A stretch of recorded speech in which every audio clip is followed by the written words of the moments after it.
Hello everyone. इस chapter में हम क्लास 7 का चैप्टर 1 डिस्कस करेंगे जो है ज्योग्राफिकल डाइवर्सिटी ऑफ इंडिया। इसमें हम इंडिया की various landform, shape, life, culture, history के बारे में देखेंगे। तो सबसे पहले इंडिया का एक ओवरव्यू ले लेते हैं। इंडिया जो है वो दुनिया का सातवां, सेवेंथ लार्जेस्ट कंट्री है। दुनिया का सातवां सबसे बड़ा देश है। और इंडियन सब कॉन्टिनेंट में जो इंडिया सब कॉन्टिनेंट है, यहाँ पे हम देखेंगे इसको। जो इंडियन सब कॉन्टिनेंट है, इसमें हमारे पास जो देश है वो है पाकिस्तान है, नेपाल है, भूटान है, बांग्लादेश है। ये सब नेबरिंग कंट्री ही है इंडिया का।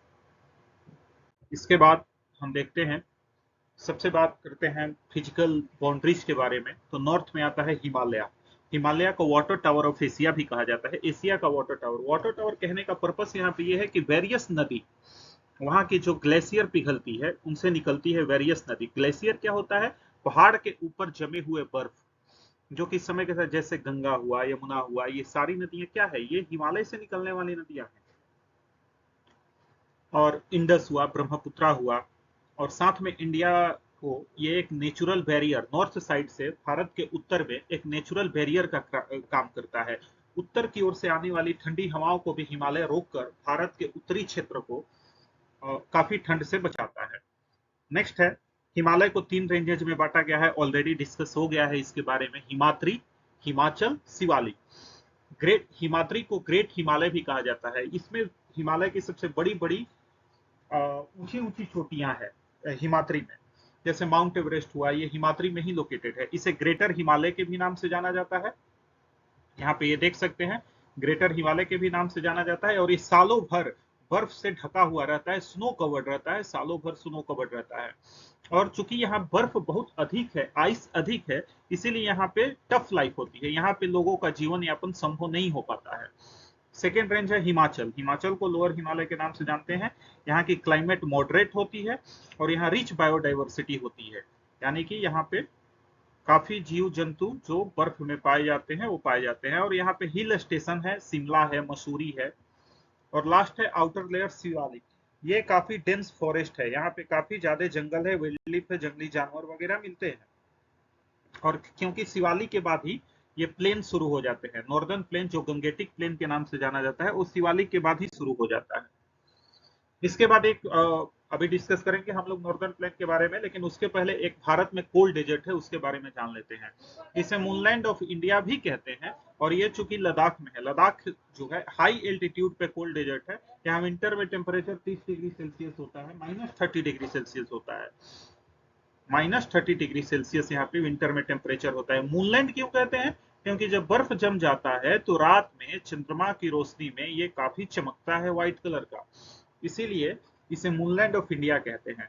यहाँ पर फेमस पेंगोंग सो लेक जो है वो फेमस एक सॉल्टी लेक भी है, जो कि विंटर के सीजन में इस लेक पे बर्फ जम जाती है। यहाँ पे पाए जाने वाले जानवर है, स्नो लेपर्ड है जिसे हिम तेंदुआ बोलते हैं, याक है। नॉर्दर्न प्लेन के बारे में डिस्कस करते हैं। हिमालय की शिवालिक रेंज जहां पे समाप्त होती है, वहां पे नॉर्दर्न प्लेन यानी कि उत्तरी भारत के मैदान शुरू हो जाते हैं। ये एक बराबर भूमि है, यानी कि प्लेन भूमि है। प्लेन भूमि होने की वजह से यहाँ पे पॉपुलेशन हाई है। चूंकि दुनिया के सारे लोग चाहते हैं कि हम बराबर जमीन पे रहे, और वहां पे पानी की, यहाँ पे इसे गंगेटिक प्लेन कहा जाता है, क्योंकि भारत की सबसे बड़ी लंबी नदी 2525 किलोमीटर गंगा नदी इसी प्लेन से प्रवाहित होती है। और यहाँ पे ये जो प्लेन है ये इंडस नदी से लेकर ब्रह्मपुत्रा नदी तक फैला हुआ है। और हाईली आइडियल है। मेन क्रॉप यहाँ पे राइस, चावल, वीट, गेहूं, सुगर केन, गन्ना की खेती की जाती है। और चूंकि बराबर जमीन है तो यहाँ मैसिव ट्रांसपोर्ट नेटवर्क है, रोड, रेल काफी ज्यादा। हाँ,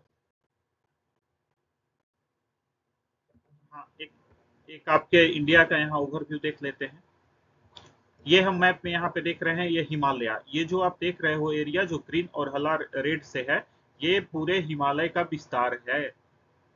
ये पूरे हिमालय का विस्तार है।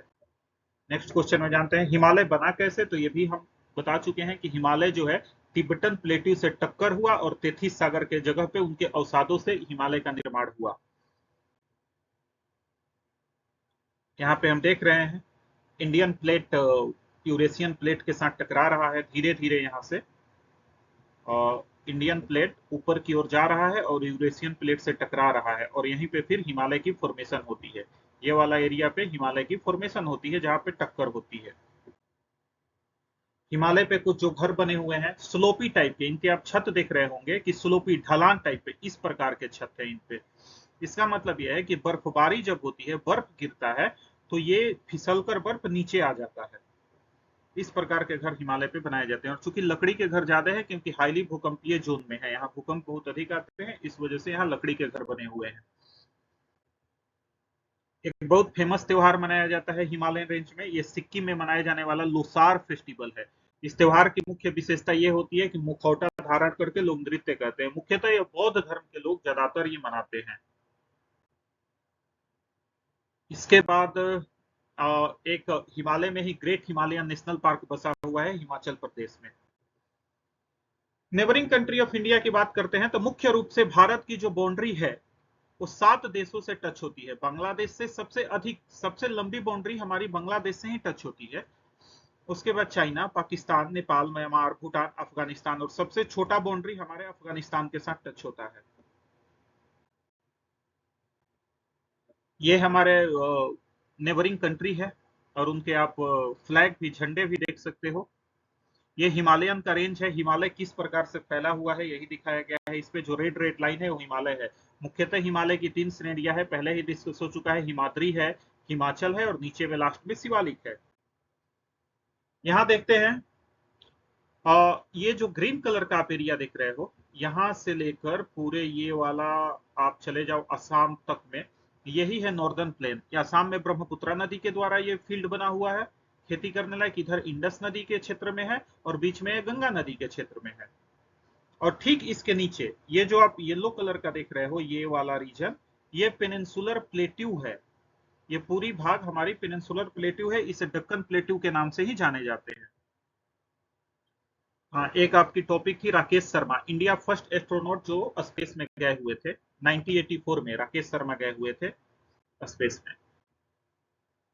कोल्ड डेजर्ट के बारे में मैंने डिस्कस कर चुका है। लद्दाख का स्थिति है, यहाँ पे देख रहे हैं, ये लद्दाख वाला कोल्ड डेजर्ट है जिसे मूनलैंड ऑफ इंडिया कहते हैं। ये पेंगोंग सो लेक है। ये प्लेन पे, नॉर्दर्न प्लेन पे जो खेती वगैरह हो रहा है उसकी फोटो है। हिमालय कुछ इस प्रकार से दिखता है। हाँ, तो प्लेन के बारे में बात करेंगे, गंगेटिक प्लेन के बारे में।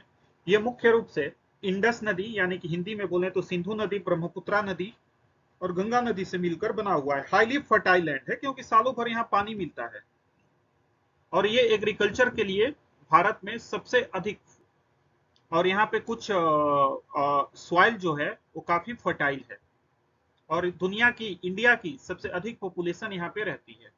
इसमें ये जानना था। ग्रेट इंडियन डेजर्ट एक डिस्कस कर लेते हैं।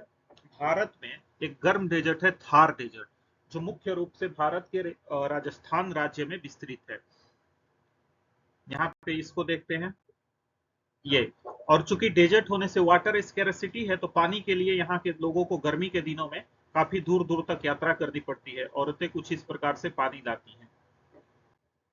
यहाँ मैप में देखते हैं, ये वाला जो येलो कलर देख रहे हैं राजस्थान के पश्चिमी भाग में, ये थार डेजर्ट है। हालांकि थार डेजर्ट पाकिस्तान में भी फैला हुआ है। ये थार डेजर्ट आप देख रहे हैं इंडिया और पाकिस्तान के ठीक बॉर्डर पे ही है। कुछ हिस्सा इसका पाकिस्तान में भी है लेकिन मोस्टली ये इंडिया के राजस्थान में फैला हुआ है। सैंड ड्यून क्या होता है? डेजर्ट में हवाओं के द्वारा बहुत बड़े बड़े रेत के टीले खड़े हो जाते हैं। यहाँ पे ये देख रहे हैं कहीं कहीं रेत इकट्ठी होकर ऊंची हो गई है, इसी को हम लोग सैंड ड्यून बोलते हैं। नेक्स्ट लेक्चर में हम अरावली हिल्स डिस्कस करेंगे। Thank you.